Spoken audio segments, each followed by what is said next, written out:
is it. This is where it all comes together. I need you to share this everywhere.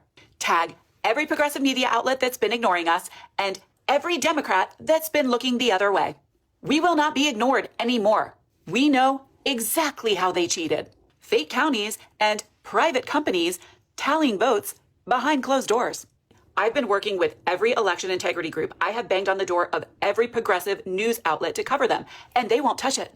So I built a team of creators to cover it and a network of people who are doing the good work. Case in point, I have a Signal chat called Mom Save the World. It's literally for moms. One of them is T, the author of This Will Hold on Substack. She wrote a great summary of everything I'm about to tell you. I'll link it below. Another, now a dear friend, has spent the past year painstakingly combing through voter data, election night feeds, and state websites. And while she doesn't want to be named, she may very well be the mom who saves the world. Because here's what she found. Let me be clear. Votes can only go up. That is not what happened. We watched hundreds of thousands of votes disappear in real time. It wasn't a stall or a delay or waiting to upload. They disappeared. And it wasn't just on one network. Brian Tyler Cohen, CNN, ABC affiliates, independent streams, everywhere. Different platforms, same timestamps, same drops. When the same impossible pattern shows up across completely different data feeds processed by completely different companies, this tells you one thing. The problem isn't the precincts. It's the databases. Here's the part no one wants to touch. The second your vote leaves your precinct, it enters a digital pipeline run by private companies. They decide what the public sees. They decide the timing. They decide the totals. You don't know who works there. You don't know who audits them. You don't know their political ties.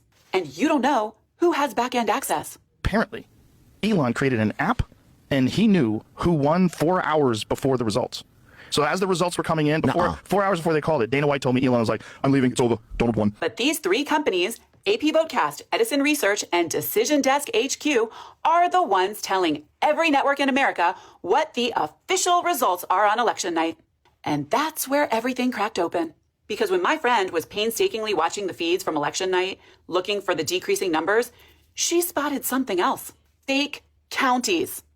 It started with Burke County, Florida. So far, she's identified 4 more, but I'm sure we're not done. Stafford County, Pennsylvania. Allen County, North Carolina. Oklahoma County, Michigan. Hamilton County, Georgia. They do not exist. No precincts, no registrars, no maps, no voters.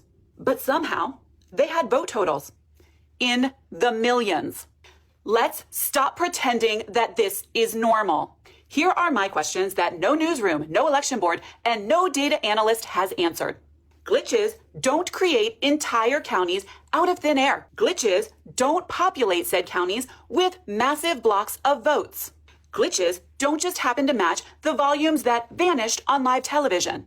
And glitches definitely don't make one candidate's number drop while the other suddenly leaps at the same moment. Why were non-existent counties sitting in a live election database? Who put them there? Who filed them?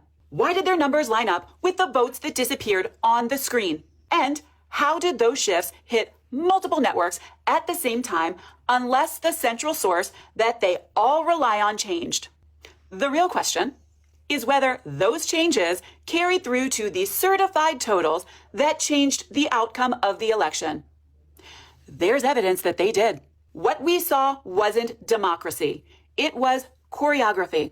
The American public deserves to know who had access, who had permissions, who had right-level control, what the logs show, what Starlink touched, and what the hell those fake counties were doing in there.